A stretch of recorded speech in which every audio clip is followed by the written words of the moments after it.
Hi there, it's Sam from Pootles.co.uk. Thank you very much for joining me today. Today's project, look at the size of that. It's a huge bag. Isn't it massive? It is 3 3/4 inches that way. I'm measuring it on my grid paper, and it's 7 inches tall. And how deep is it? 2 inches, which in metric, and actually, sorry, it's 7 inches to there. It's actually even taller to that. I think it's about 10 inches, and it's 9 inches to that point. So in metric, it's 23 centimetres by 9.5 by 5 centimetres. It's a whopper. Okay, it's paper, so you probably wouldn't want to put really heavy stuff in it, but you could do a cardstock version of it and put some stuff in it. I'm going to show you how to make it. It's kind of a bit grungy. I wanted to use the high tide paper, which led to the sort of splat effect on the tag. So I'm going to make a version of that. So I'm using the same high tide paper. I love it. I don't go so much for that side. Doesn't really do it for me. This side, much prefer it. So you need the full sheet, which is oh, there goes my phone and my computer. It measures 12 by 12 inches, which is 30.5 by 30.5 centimetres. And you need to score it. Don't worry about writing anything down. You know the drill, everything's going to be on my blog. So the first score line is 3 3/4 of an inch. And then the next one is at 5 3/4, then at 9.5 and 11.5 inches. Just get the dimensions, the measurements correct. So that's going to be 9.5, 14.5, 24 and 29 centimetres. And then turn it round, doesn't matter which way you go round. Score it at 2 inches, 9 inches and 11 inches, which in metric is 5, 23, 28 centimetres. Okay, move the scoring tool, don't need that anymore. Fold the score lines and just burnish them with your fingers because it's paper, you don't want to overcrease. You can overcrease if you want to, you know, with a bone folder. I'm just using my fingers today. So fold all of those. And this one here.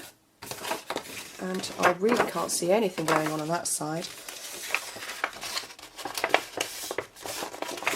It's a bit busy, the whole ship's wheel thing. I don't really do sailing, so that's why it hasn't appealed to me, but I know some of the girls in my team have loved it, or love this particular nautical type theme. And I suppose that's why Stampin' Up! Appeals to everybody, because there is something for everybody, which is marvellous. Right, so that's all my score lines done. So let's come back to the side that you can see. Short little bit at the top. Oh, for goodness sake, everything's getting involved in the act today. Short bit at the top, wide bit, that's the bottom. We need to dump this little skinny section here. Can you hear it all? That's my computer, that's my phone. Everything's going on. So get rid of this little rectangle. And then cut up all of these score lines here. So there's 3 to cut.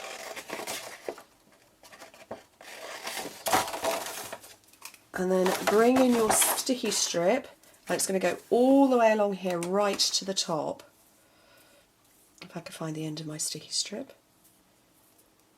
There it is. And keep it close to the score line. All the way up. And then this is going to be at the back.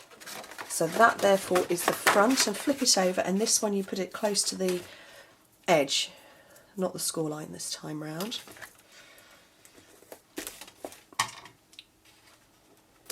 Okay, let's put that together in a bit. So I want to do this lovely tag stampy thing going on the front, and I've got a piece of Whisper white cardstock that measures 6 by 2 inches. I've lost my punch that I need, which is 15 by 5 centimetres, and I've got the scallop tag topper punch, and you slide it in until it resists, so it won't go any further. You can flip it over to check it.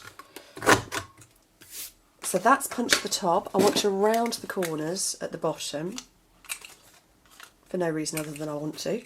and it's just aesthetically pleasing. And I've got my gorgeous grunge stamp set, which is giving me the splats in the back. Where is it? There it is. Oh, it's very much big box time at the moment. So I've got 2 of them prepped up. That's the only ones I want to use this time around. So I'm going to go with Smoky Slate again, because that is the grey that's in the background. And that's these bigger splats. So where should we have, whoops, those kind of everywhere. Don't need any more of that one. And I've got Pacific Point this time. The irony of the fact that the other side is nautical wasn't lost on me. Hence why I've gone nautical with Pacific Point. And look at that, I've just blobbed that. Oh, what a good job there's the other side. Let's try not to blob this one. That's better. We'll just gloss over the fact that I blobbed it there. We can cover that up. Let's bring this one back in again. You'd never have known, would you? Look at that. So that's for on there. And obviously I want to do this little bit going on here. So I have got, this is such a massive piece of paper over there. I have got the label bracket punch. So I've got some Pacific Point for that one. I have got the 1 3/8 of an inch circle and some Smoky Slate. I've got some Whisper White. I've got the Pacific Point again. And I've got my favourite thank you stamp set. Lots of thanks. My favourite. Love it. Into the Pacific Point. Punch that with the next circle down, which is the 1 1/4. And I'm going to pop that lot all up on dimensionals. So all 3 layers are all going up. So I want to get full elevation on this. You know, it's a tall box. Let's get the height going everywhere.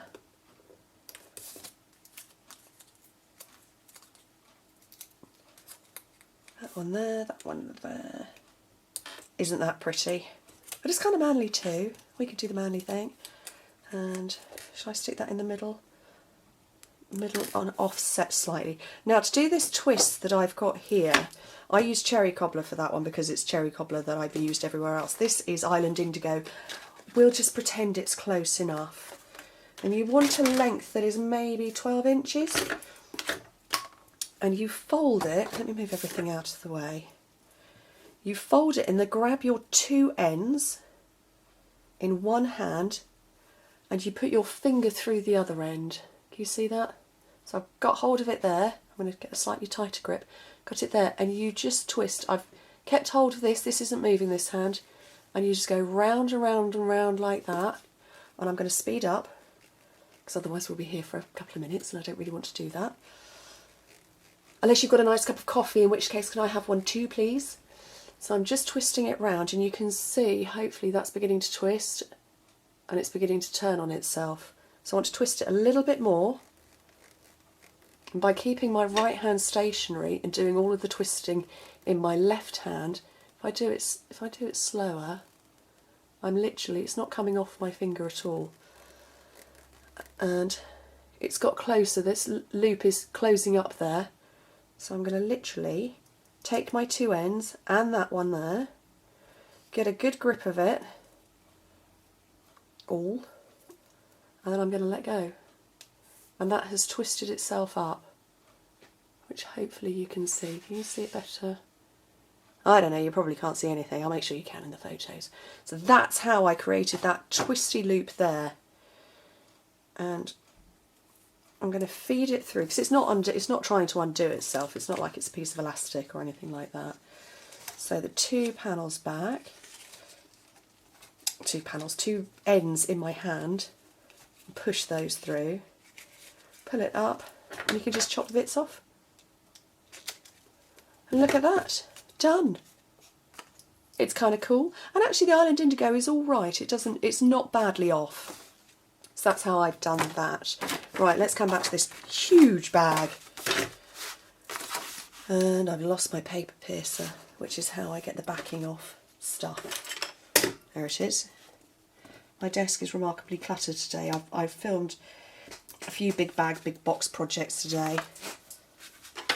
And I have cleared up, because I do clear up after every project. It just doesn't feel like it, because I think because everything's so big. Okay, so that'll line up. Fold your, oh, sorry, I didn't mean to get so close, it's the height of the bag. Fold your two sides in and the bottom part. And the last piece of backing.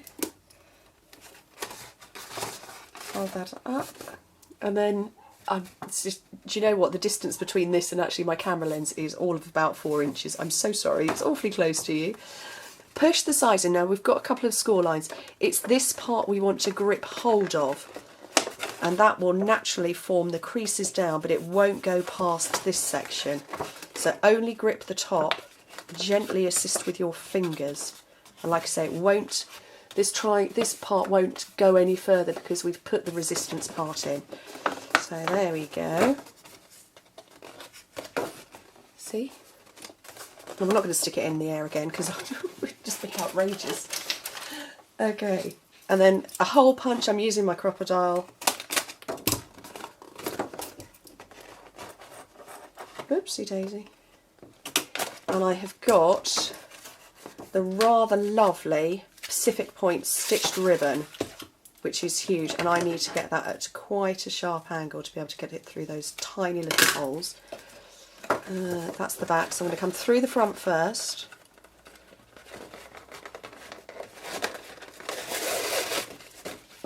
And then feed it through the back, and then so I end up with it at the front again.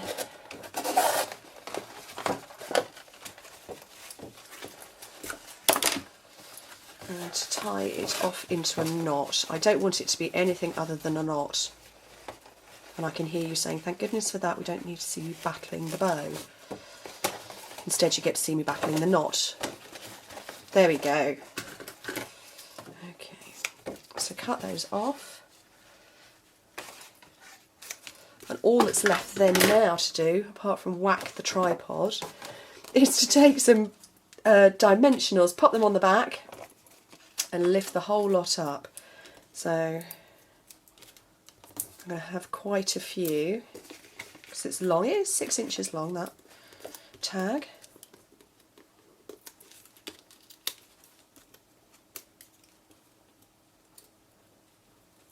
And most definitely you can make a cardstock version of this huge, huge box, but I liked the paper version. And that is how you make a big paper bag box thing. Anyway, thank you so much for joining me, and I hope to speak to you very soon. Bye.